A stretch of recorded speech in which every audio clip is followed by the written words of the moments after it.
of what they wanted the character to look like. And with cutscenes now integrated into modern day games, this apparently on the right is what they thought Angela in 2024 should look like. That's not Angela. That's Mangela. A screenshot of, again, a character who has suffered more abuse than I think I've ever encountered in a video game character before. It doesn't matter to me whether or not I find this character sexy enough, or whether you think that she looks mannish. Well, what the f does that have to do with the storyline?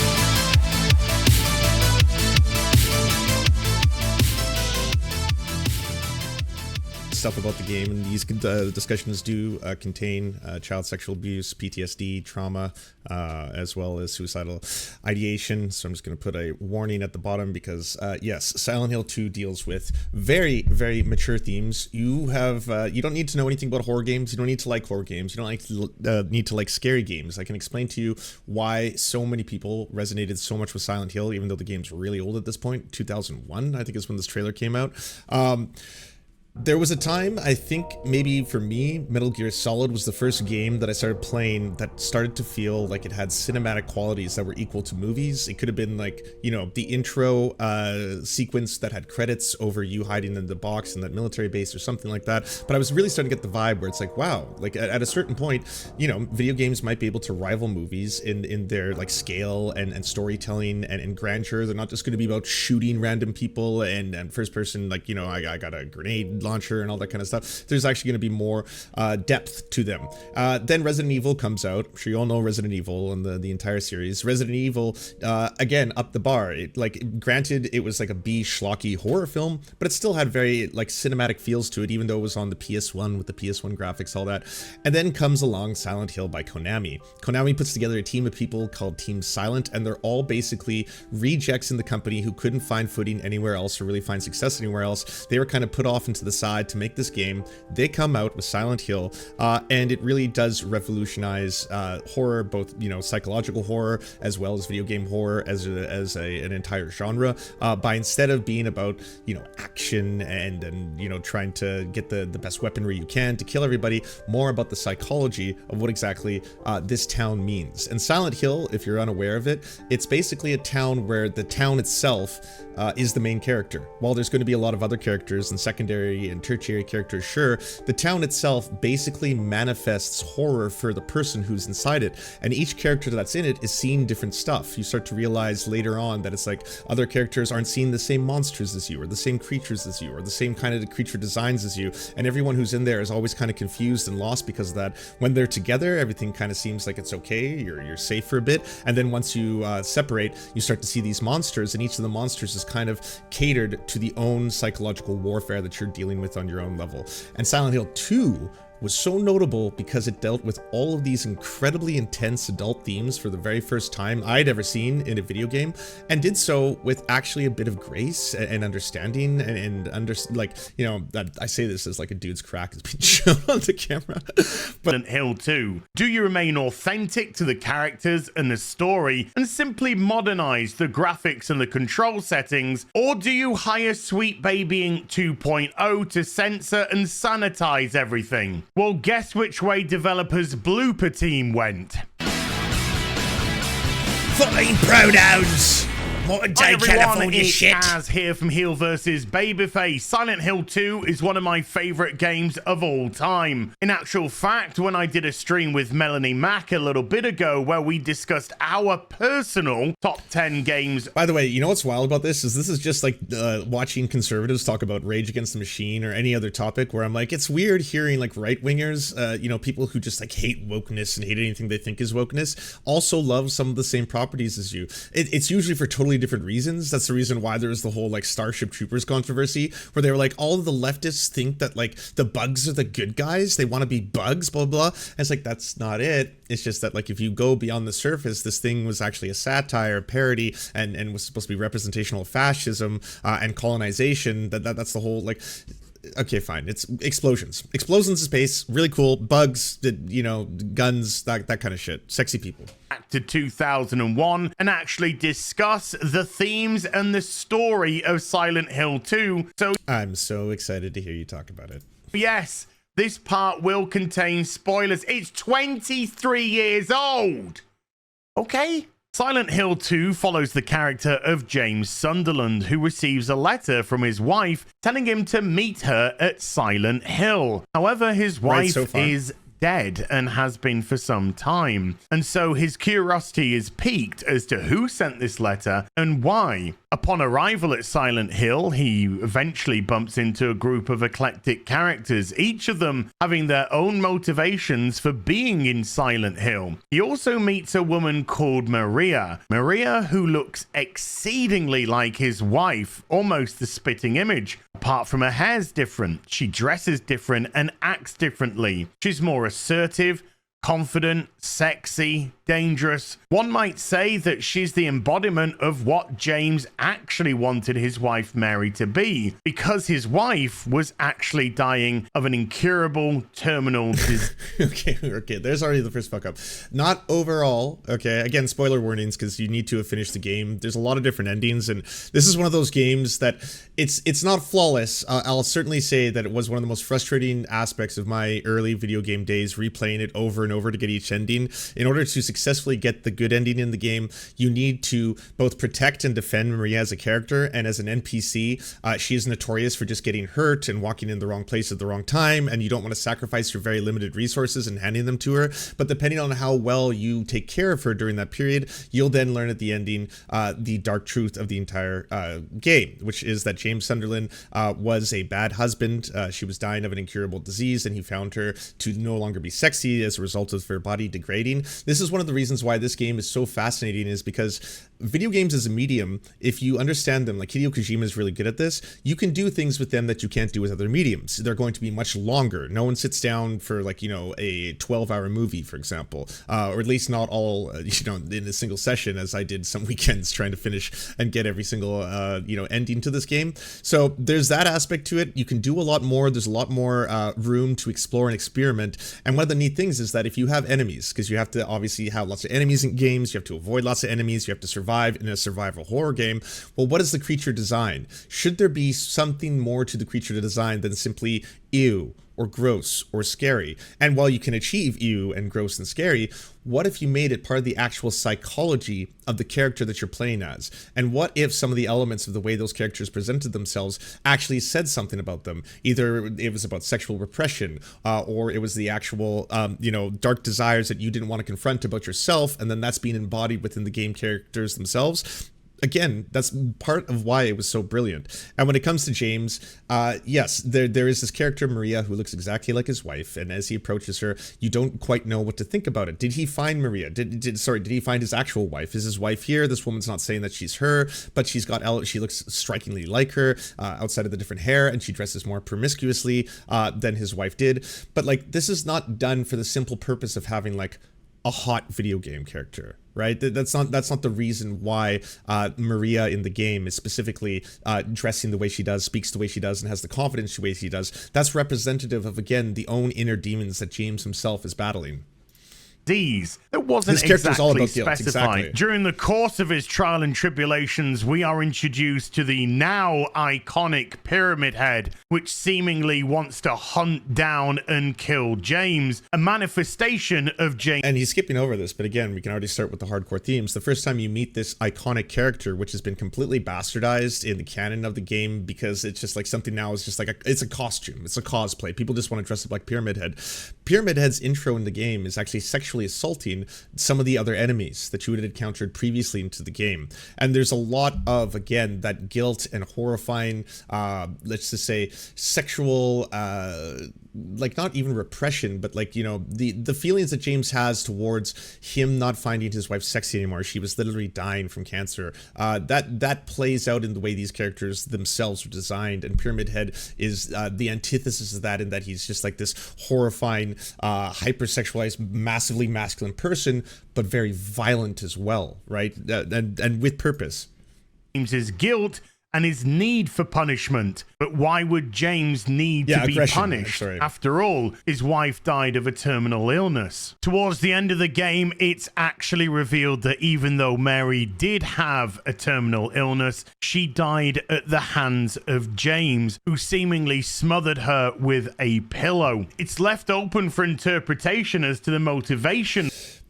But that's the reason why Pyramid Head is what he is that it is, again, violent sexual aggression, and the combination and the intersection between those two concepts played out and manifested into a haunting monster that is basically undefeatable throughout most of it. For this, was James putting Mary out of her misery and he didn't want her to die this slow lingering death? Or did James kill her for his own selfish reasons, because he could no longer feel that he could look after this frail woman who wasn't giving him what he wanted? And we're talking emotionally and we're talking sexually as well, because sexual desire is also a prominent theme in Silent Hill, hence why the character of Maria is dressed in a very provocative manner. Short skirt, exposed midriff, and tight. Oh, in terms of inspirations, yes, Jacob's Ladder was one of the biggest ones for the first, but also the work of David Lynch and Twin Peaks specifically. The creators of the games and Team Silent has said that those were two massive ones. Stephen King's writing is another one, as well as the music of Portishead, which is like a trip hop band from the UK. Amazing, one of my favorite bands. That also played a large role in the sound design and the reason why some of the music sounds the way it does. Top. After all, she's a representation of what James wants Mary to be, and he wants Mary to be sexually desirable. Silent Hill.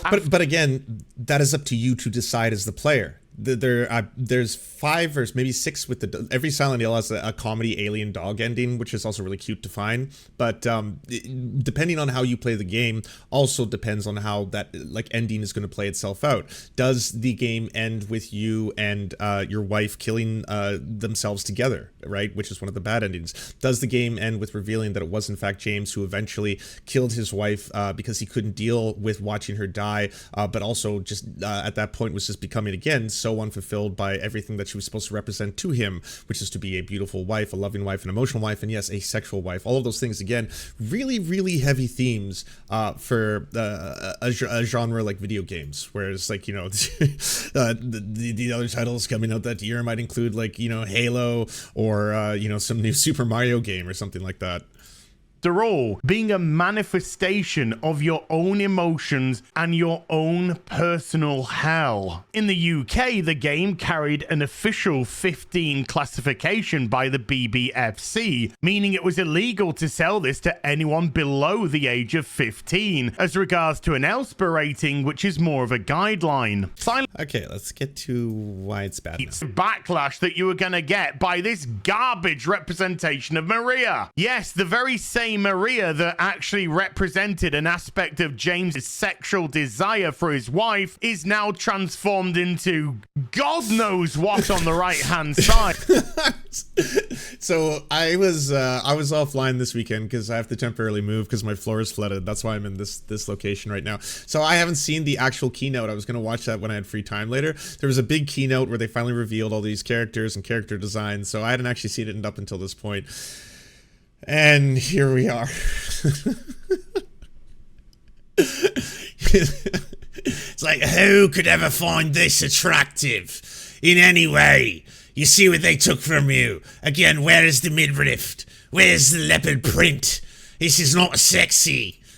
They even had to move her tattoo from her midriff up to her left shoulder because they had censored her outfit so much, making it look even more ridiculous. So that woman that was the embodiment of guilt and sexual desire within James was actually too sexy for 2024, showing the... You do realize this is a matter of aesthetics, right? Like, there are some people who may find this look more sexy. There's some people who may find, the late 90s midriff with leopard print bottoms to be more sexy. And either way, has this destroyed the game that isn't released yet for you? I mean, it's just a matter of, how can we farm outrage today? Mature, emotionally stunted adults that work at these organizations. Or the best case scenario, that they're just actually... And you know what is sad about this one? Is that this is actually a really important game to a lot of people, including myself. And I think Blooper Team fucking sucks. You have but to watch, Jimquisition's videos.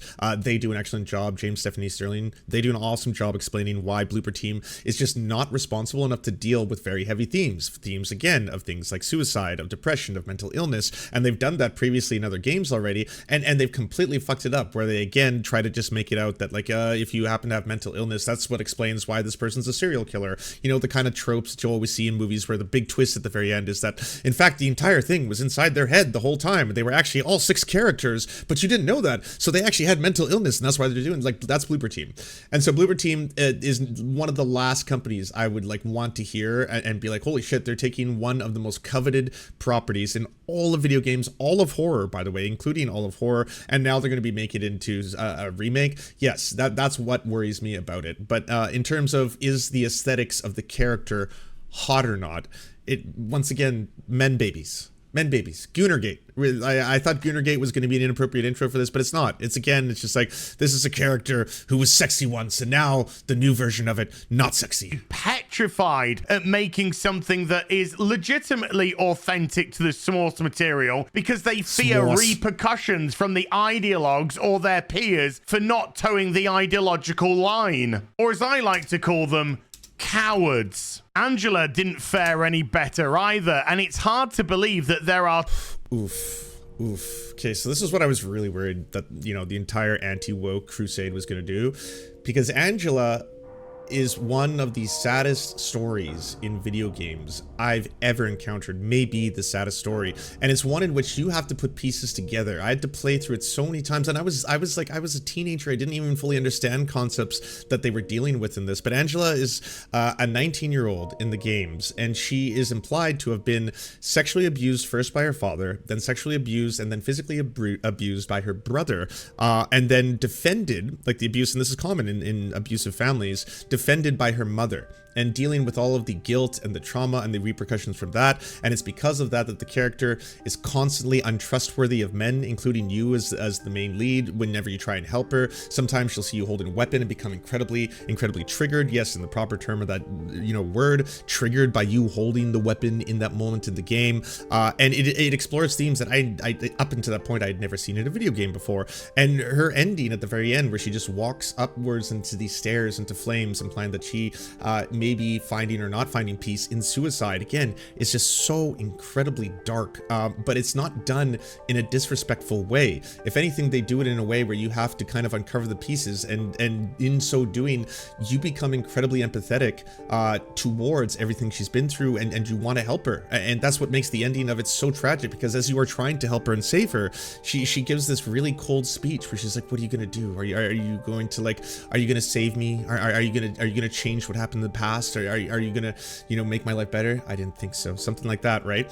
And again, it's not a character in any way that I would feel appropriate trying to talk about in a sexualized manner. Like, that is fucked up. Again, it is probably one of the most traumatic characters in all of video game canon. What does that matter to you? What this character looks like in terms of, like, its sexuality, you know? 23 years difference between these two images. While yes, the one on the left is actually taken from a cutscene. I was about to say, this is not what the character looks like in the actual gameplay. This is from a cutscene in the game. The actual representation of what they wanted the character to look like. And with cutscenes now integrated into modern day games, this apparently on the right is what they thought Angela in 2024 should look like. That's not Angela, that's Mangela. Oh my god. Again, we're dealing with the character who has been sexually abused by her family. That's so fucked. Yeah, this whole thing is a tell. This whole thing is a massive ass tell. And this is one of the things that I was worried about too, hearing that this game was coming out, because I knew there was going to be some angle. There's always an angle. There's always like, you went woke. Yeah, it went too woke. It's going to, here's the, you know, the DEI, here's the Sweet Baby Inc., you know, the representation requirements and all this kind of stuff. And I was like, the subject matter of this game, though, is so serious. And it was in many ways done with such responsibility. I will say that, and even people who like, that's why I recommend Stephanie Sterling and their like work covering Silent Hill, or Super Eye Patch Wolf. Watch Super Eye Patch Wolf, or even H-Bomb. Any of those people covering this honestly, with respect for people with mental illness, with respect for people who have been through sexual abuse, with respect for people who've been through physical abuse. They do a really good job of explaining why it's so rare to see in any form of media, any form, not just in video games, and obviously it's exceptionally rare in video games, but in any form of media, people who actually cover these topics responsibly, in that they're not just using it exploitively, which is just to be like, okay, so this character's fucked up because they got touched, you know, shit like that, where it's like, that's a really fucked up way to present why this character has issues in a video game.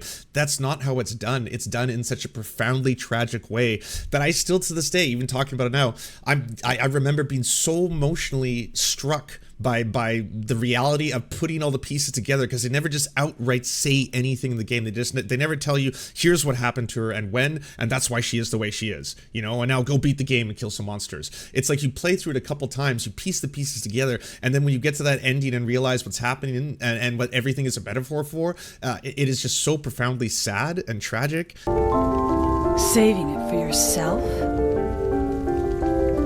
Me? No, I'd never kill myself.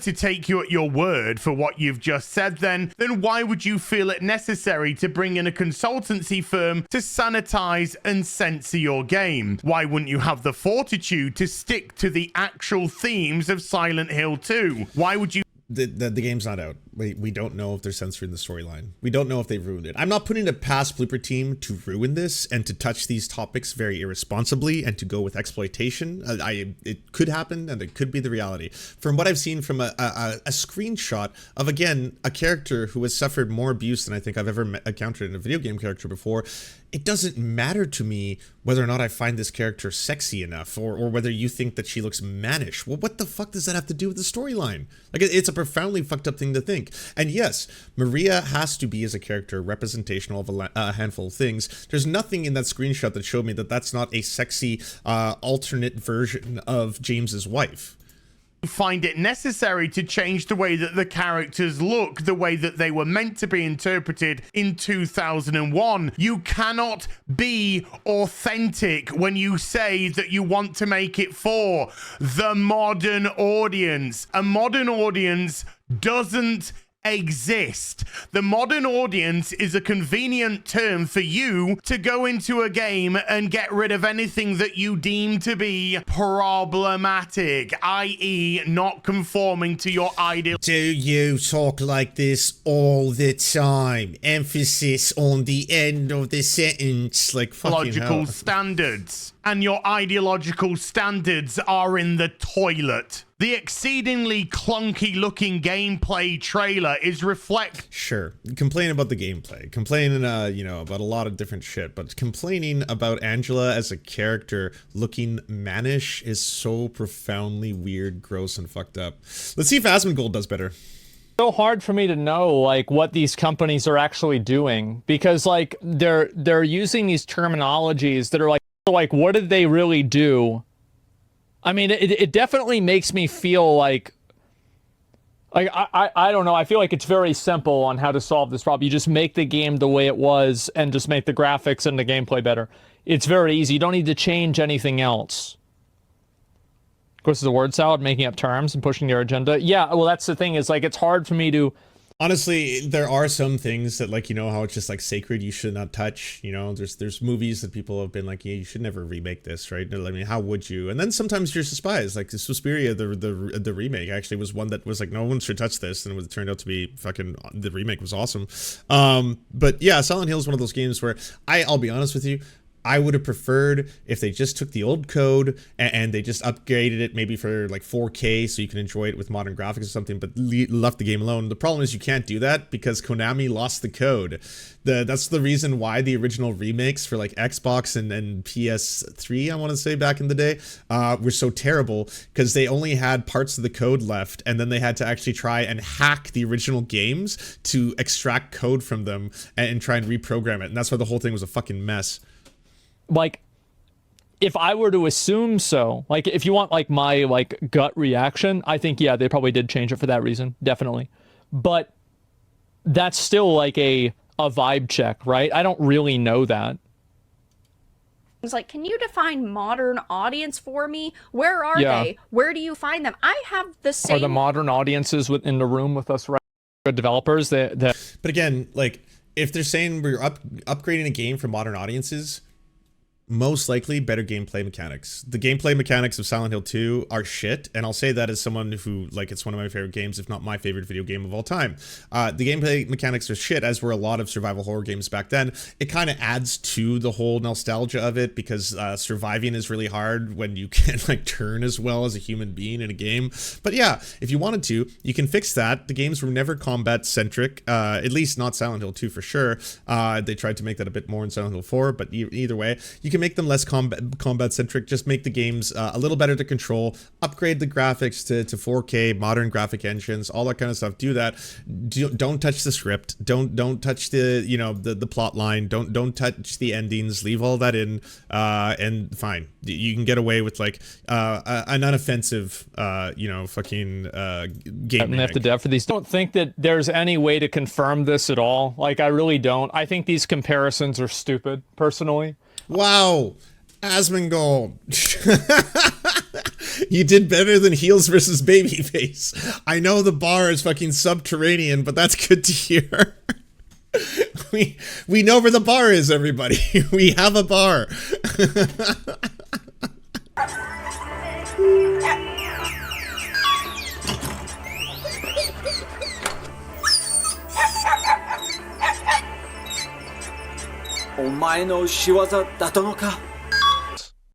Howdy everybody. I just wanted to let you know that for the cost of a cup of coffee, you can unlock bonus uncensored episodes of Mind Explosions by going to patreon.com/theserfs. Our videos couldn't exist without your support, and all our content is released early to our Patreon subscribers, as well as a ton of extra content you can't get anywhere else. Please like, subscribe, and thumbs up this channel, and if you're feeling extra perky, share it anywhere you think people would like to see or learn from our videos.